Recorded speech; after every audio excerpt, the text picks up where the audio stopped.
ગુજરાતમાં આપનું સ્વાગત છે। બનાસકાંઠામાં ગમખ્વાર અકસ્માતમાં 6 ના મોત। રોંગ સાઈડમાં આવતી આઈસરે અડફેટે લેતા ઇનોવા કારનો કચ્ચરઘાણ થયો। બનાસકાંઠાના અમીરગઢના ઇકબાલગઢ નજીક એક ગમખ્વાર અકસ્માત સર્જાયો છે। પાલનપુર આબુ હાઈવે પર પૂરપાટ ઝડપે આવતા એક આઈસર ટ્રકે ડિવાઈડર કૂદીને સામેથી આવતી ઇનોવા કારને અડફેટે લેતા 6 લોકોના ઘટના સ્થળે જ કમકમાટી ભર્યા મોત નીપજ્યા છે।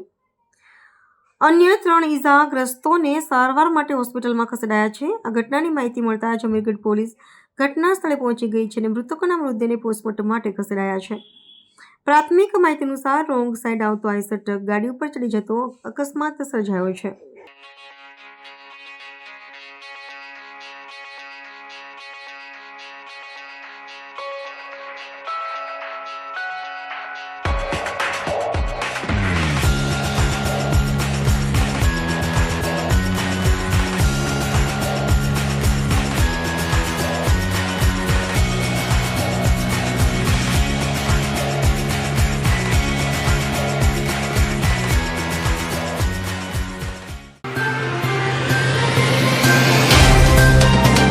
तो व्हाट्सएप, ट्विटर, फेसबुक, इंस्टा जहाँ भी आपका अकाउंट है, इसे शेयर बटन के द्वारा वहाँ पर शेयर करें।